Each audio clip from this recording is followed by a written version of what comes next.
আসসালামু আলাইকুম। Hello everyone. চলে এসেছি আমার নিউ অ্যানাদার ব্লগ ভিডিও নিয়ে। আর আজকে তৈরি করে দেখাবো আপনাদের একটা নিউ মাংসের রেসিপি। তো এখানে আমি নিয়েছি মহিষের মাংস ১ কেজির কম হবে। টুকরা করে ছোট, ছোট করে কেটে নিয়েছি ফার্স্টেই। দিয়ে চুলায় বসিয়ে দিয়েছি, তেলের মধ্যে ছেড়ে দিয়েছি। আস্তে, আস্তে ভাজতে, ভাজতে এটা সুন্দর করে পানি বের হয়ে সিদ্ধ হচ্ছে দেখতেই পাচ্ছেন। আর যখন মাংসে পানি ছেড়ে দিয়েছে তখন আমি এতে লবণ আর ২ টা টমেটো টুকরা, টুকরা করে এড করে দিয়েছি। এটা পানির সাথে, সাথে টমেটোগুলোও সেদ্ধ হবে এবং টমেটোর পানিও বের হবে।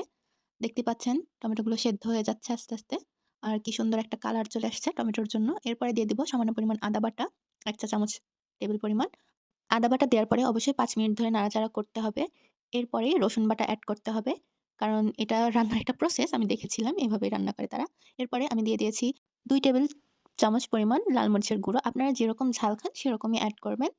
আর দেখতে পাচ্ছেন লাল মরিচের গুঁড়ো দেওয়ার পরে কত সুন্দর মাংসের একটা সুন্দর কালার এসে গেছে। এরপরে আমি এতে এড করে দিব ২ টা তেজপাতা আর হচ্ছে পানি দিয়ে ঢেকে রেখে দেব। আস্তে, আস্তে এটা কুক হতে থাকবে, সুন্দরভাবে সিদ্ধ হবে। আর একটু পর, পরে নাড়াচাড়া করে দিতে হবে। পানিটা যখন সুন্দরভাবে শুকিয়ে, শুকিয়ে আসছে দেখবেন তখন এতে ভাজা মসলাগুলো এড করে দিতে হবে। এর জন্য আমি দিয়ে দিচ্ছি ১/২ চা চামচ পরিমাণ গোলমরিচের গুঁড়ো দিয়ে সুন্দরভাবে নেড়ে-চেড়ে নিচ্ছি যাতে এটার সাথে মিশে যায়। এরপরে দিয়ে দিচ্ছি ১ টেবিল চামচ পরিমাণ ধনিয়ার গুঁড়ো। এরপরে সুন্দরভাবে নেড়ে-চেড়ে দিয়ে দিলাম ১ টেবিল চামচ পরিমাণ ধনিয়ার গুঁড়ো। আর দিয়ে দিচ্ছি ১/২ চা চামচ পরিমাণ গরম মসলার গুঁড়ো। দিয়ে সুন্দরভাবে নাড়াচাড়া করে নিতে হবে।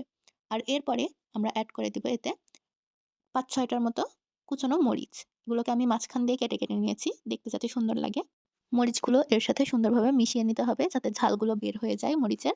এরপরে হালকা ভাজা, ভাজা হয়ে আসলে তেল ওঠা, ওঠা হয়ে আসলে এতে দিয়ে দিতে হবে ৭-৮ টার মতন কিউব করে রাখা পেঁয়াজের টুকরো। এরপরে এগুলোকে নেড়েচেড়ে সুন্দরভাবে কিছুক্ষণ কুক করে নিতে হবে। এরপরে দিয়ে দিব গোটা, গোটা রসুন। এখানে আমি ১ কোয়া রসুন গোটা বড়, বড় সাইজের ব্যবহার করেছি। যাতে এগুলো তেলের সাথে ভাজা, ভাজা হয়ে যায়। আর ফ্লেভার আসার জন্য মাংসের একটুখানি এড করে দিয়েছি আদা কুচি। আর দেখতেই পাচ্ছেন আমার মাংসের কালারটা কত সুন্দর এসেছে একদম পুরা ভাজা, ভাজা আর অনেক সুন্দর সিদ্ধ হয়েছে। এগুলো আপনারা রুটি, পরোটা যেকোনো জিনিসের সাথে খেতে পারেন। আর আমার রেসিপি যাদের, যাদের ভালো লেগেছে অবশ্যই লাইক, কমেন্ট করবেন এবং শেয়ার করে দিবেন।